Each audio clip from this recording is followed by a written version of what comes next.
Good evening, everyone. My name is Inocencio Perez, and I'm doing a persuasive speech on how violence in the media affects children. Kids from ages 1 to 2 actually learn more in their lifespan than any other time in their life. Certain items in the media, whether it's violent movies or violent music, whatever items usually most people would think that children would not grasp or understand, when exposed in young ages, they adapt whatever way, understanding they can on those items, and they'll try to manipulate whatever they see, or either try to repeat anything they hear. With music, in the 70s, there was no censorship. Anytime you put on actual radio, you would hear any type of music, whether it's rap, you would hear explicit lyrics, cursing, or talking about fornication, anything you would hear in the radio. And those items were just exposed to anyone that can turn on the radio, which any child above the age of 3 could press a button and easily turn on the radio when not supervised properly. I'm here just to persuade people to understand that these items you have to ensure as an adult, as a parent, ensure that children are not exposed to any of these different items, music or the movies, and ensure, even video games, ensure that they're being monitored properly. With movies, they had such movies as examples of Friday the 13th, or either Nightmare on Elm Street, just different things, or even violent movies as like jail, penitentiary movies. If these items are monitored by children, these things, I mean, just imagine a child trying to reenact something they seen on Friday the 13th. Just grabbing a kitchen knife, which any kid above 3 or 4 could easily do, and then try to reenact such actions, violent actions. These are just many examples of how these types of media are harmful.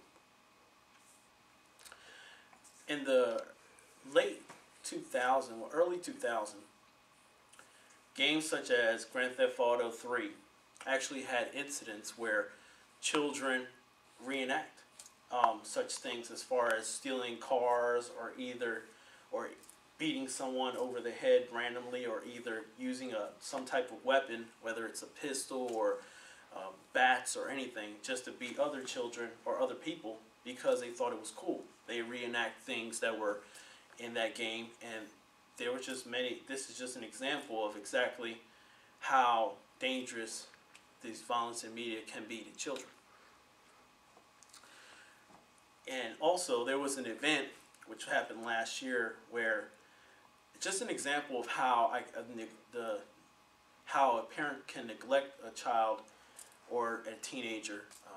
On MySpace, for example, there was an issue where teen girls were one was talking bad about the other one, and the girls had this weird, strange idea that they could just invite a girl over and beat her up, and then it would harmlessly just be a lesson learned to the girl.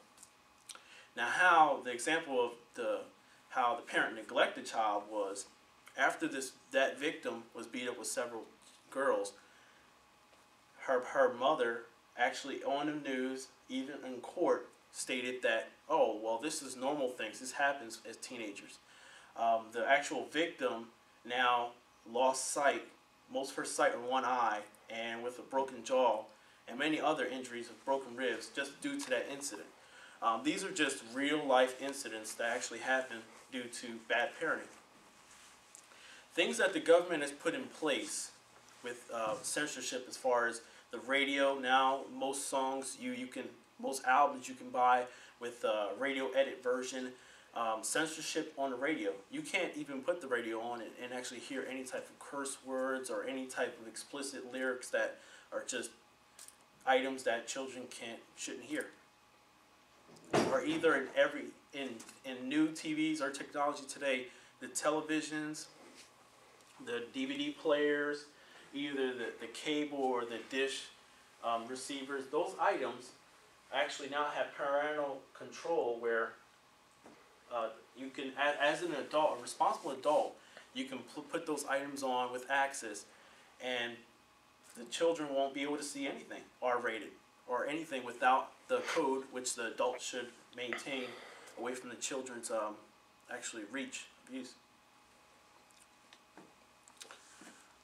I basically today want to ensure that I am trying to persuade the audience here that violence in the media does have a harmful effect on children.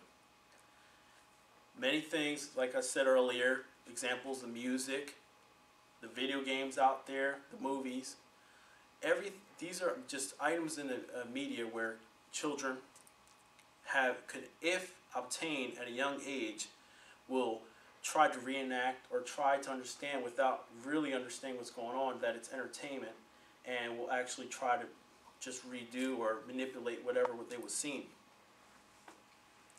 So, and then also the examples of the censorship. These are the things that can be used. I highly encourage all adults out there to monitor your children, ensure that there are parental controls over type of devices, the TV or DVD or whatever type of technology you have in your house, even your computer.